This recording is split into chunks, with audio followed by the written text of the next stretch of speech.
Hola queridos amigos, nuevamente con ustedes su doctor Maximiliano, el mío que ha trabajado en los Andes, la Amazonía, la costa de Ecuador, que ha trabajado con el Ministerio de Salud, con el Seguro Social Campesino, que ha trabajado con voluntarios en áreas protegidas, en áreas patrimoniales y que hoy les va a hablar acerca de lo que está sucediendo en el continente americano.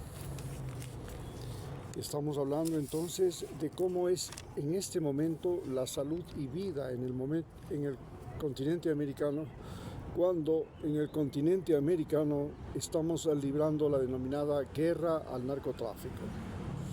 La guerra al narcotráfico, como ustedes deben saberlo, si no están informados se los indico ahora, empezó en el año 1974 con Richard Nixon.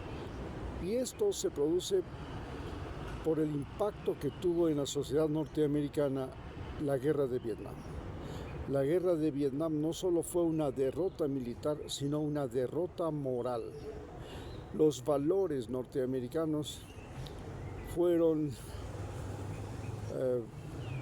cuestionados.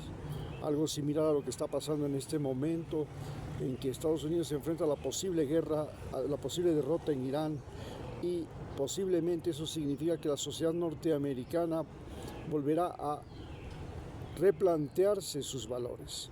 Estos valores fueron replanteados por el movimiento hippie.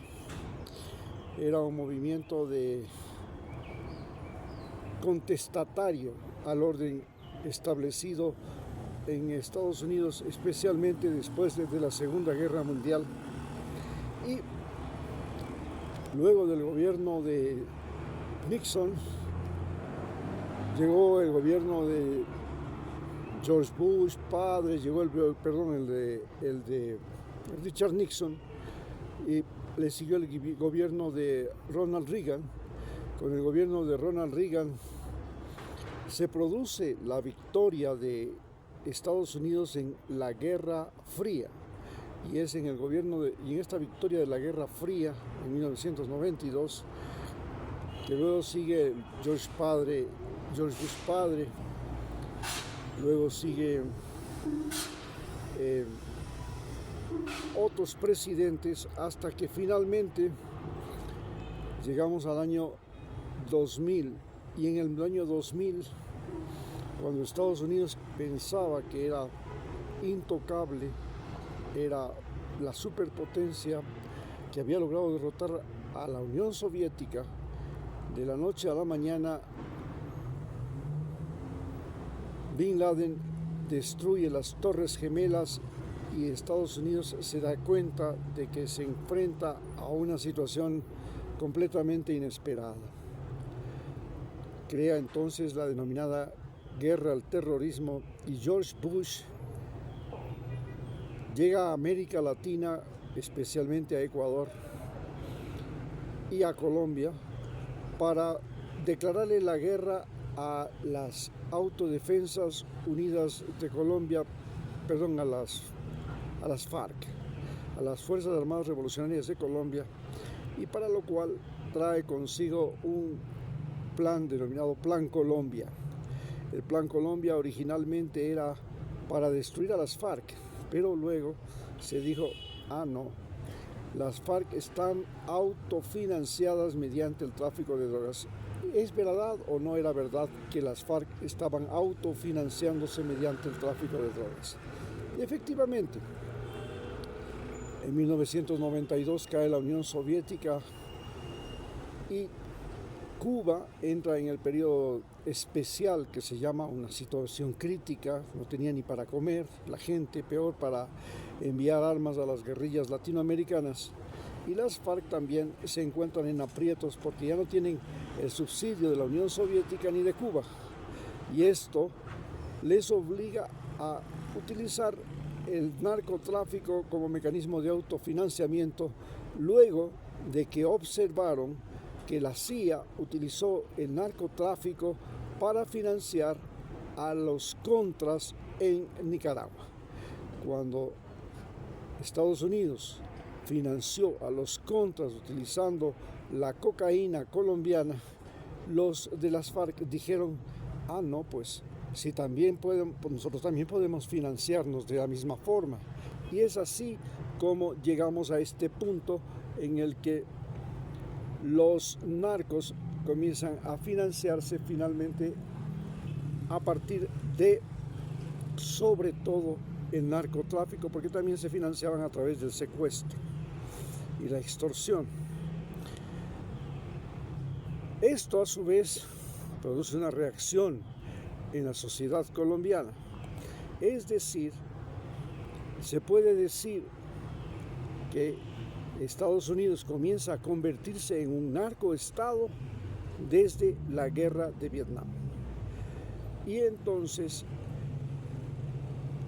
¿cómo Estados Unidos se convierte en un narcoestado?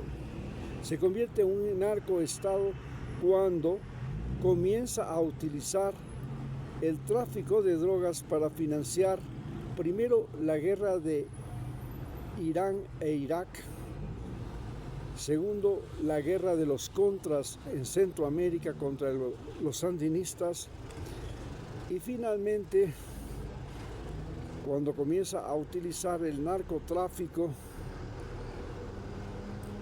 como mecanismo de financiamiento de otras actividades de la CIA a nivel mundial.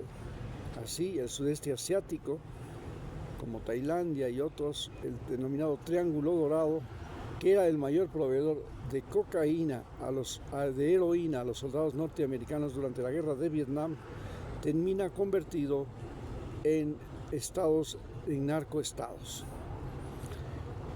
Finalmente, Estados Unidos entra en la guerra de Afganistán en el año 2000. Después de las Torres Gemelas, hace una invasión a Afganistán, se toma Afganistán y permanece en Afganistán durante 20 años. Y en esos 20 años convierte a Afganistán en el principal proveedor de opio del mundo.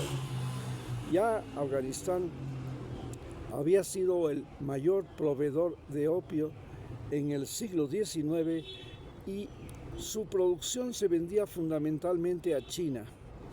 Y esto fue porque el Estado inglés utilizó el narcotráfico, el opio, para poder financiar y conquistar el mercado chino. En las dos guerras del opio, Afganistán y la India se convirtieron en los proveedores de opio, e Inglaterra utilizó no solamente su armada, utilizó la armada norteamericana, utilizó la armada danesa, la armada portuguesa, francesa, para atacar a China y obligarle durante 100 años a consumir opio, hasta que la sociedad china se volvió una sociedad adicta al opio y China se volvió un narcoestado, un narcorreino, lo mismo que se volvió Afganistán, porque Afganistán y la India eran los mayores productores de opio en ese momento. Lo mismo sucede en América Latina.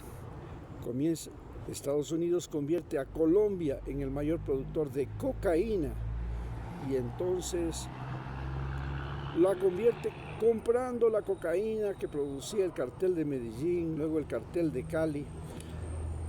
Y luego, una vez que ya la sociedad norteamericana vive la epidemia de cocaína, la epidemia del crack, que es cocaína cristalizada, un invento de los negros de California, cocinando la cocaína con bicarbonato para cristalizarla, producen entonces una epidemia que es creada específicamente por la CIA. Así pues, llega el gobierno de Clinton, llega el gobierno de Obama y continúa la denominada guerra al narcotráfico, que en realidad era una guerra contra las FARC. Finalmente, llega el gobierno de Donald Trump y el gobierno de Donald Trump se enfrenta a la epidemia de la pandemia y en ese momento Donald Trump comete todos los desatinos imaginables, convierte a su país en una de las principales víctimas de la pandemia y luego de aquello pierde la reelección, sube Biden y Biden continúa la guerra al narcotráfico contra las FARC, a pesar de que ya en el gobierno de Santos se había logrado un acuerdo de paz. Pero este acuerdo de paz es echado abajo por Uribe y toda la derecha colombiana, que están interesados desde ese entonces en continuar una guerra contra las FARC y ahora contra todos los carteles del narcotráfico colombiano, porque Estados Unidos financia con miles de millones de dólares esta guerra, es decir, financia la movilización, el equipamiento, el uniforme, el armamento y todo del ejército colombiano. Así que es esa la fundamental razón para que Colombia quiera a toda costa mantener la guerra al narcotráfico, simplemente porque la guerra al narcotráfico le permite tener miles de millones de dólares del gobierno norteamericano, que los utiliza en crear un aparato militar que fundamentalmente protege a los terratenientes y millonarios colombianos. El ejército colombiano, considerado uno de los ejércitos más corruptos del mundo, así como la policía ecuatoriana, la justicia ecuatoriana es una de las justicias más corruptas del mundo, o la policía mexicana es una de las policías más corruptas del mundo. Igualmente, el ejército colombiano, gracias a esta guerra del narcotráfico, se ha convertido en el ejército más corrupto del mundo. Gracias.